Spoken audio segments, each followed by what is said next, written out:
Hey everybody, it's a little bit later in the day than I normally do my gratitude post. It's still before 8 in the morning and I'm really enjoying these early morning sunrise chats. I may have to start getting up at 3:30 in the morning to be out here for 4 in the sunrise.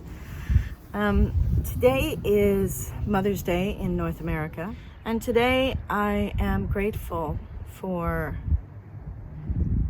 the time that I did have with my mother. It was not long enough.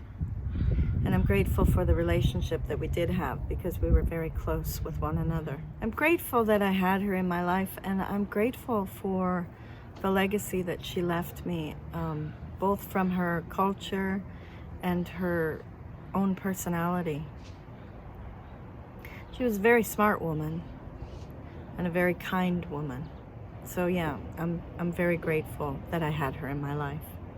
I know that not everybody knows their mother, and so for that I'm grateful. Today I'm also grateful that yesterday I harvested a huge amount of bok choy and salad greens out of my little plastic greenhouse. And you can see my balcony here is just a wreck full of lots of seedlings that I'm going to hopefully be planting this week in my garden, my proper garden plot. And so I'm grateful that the weather is good for gardening and for growing, and that it is the time of year that I get to harvest and grow again. And I'll tell you what, I can't keep up with the amount that I grow, so I'm very grateful that I'm able to share with other people and with my family, with fellow gardeners, and also with the food bank in my area. So yeah, it's really a blessing. The third thing for which I'm grateful today is that the friend who I was speaking with this morning didn't break her head when she fell this week. She did, however, break her ankle and has had some problems with her wrist and her knee.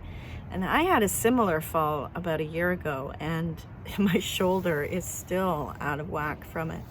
So I'm really grateful that it wasn't worse, because it could have been. I've said to my good friends that we need to all be very careful. So it reminds me to not end up in the emergency room, to take really good care of myself. And I'm going to remind you, please, when you're chopping, be mindful and fully present, and don't let that knife go into your hand. When you're walking, watch where you're putting your feet. Everything that you're doing, be mindful, because I don't want to see you ending up in emergency. Or worse yet, not getting medical treatment that you need. My joy today is actually sitting out here and enjoying this morning. It was 85 degrees yesterday. It's really lovely to be out in this warmth without being bakingly hot. My connection today, well, you know, one of the things that is also something I can be grateful for, and I do apologize, I haven't had a lot of gratitude posts this week because I've been busy with the Collaboration Connection project that I started with Maria Filer and Love Me a Latte and Ali the Unicorn. So that's been what I've been posting. And I don't want to talk too much about the interpersonal relationship because that's part of this whole project, but something for me that came out of answering the questions was I said I would like to have dinner with Brene Brown, and I could easily spend a month with Brother David Steindl-Rast, who's the granddaddy of gratitude.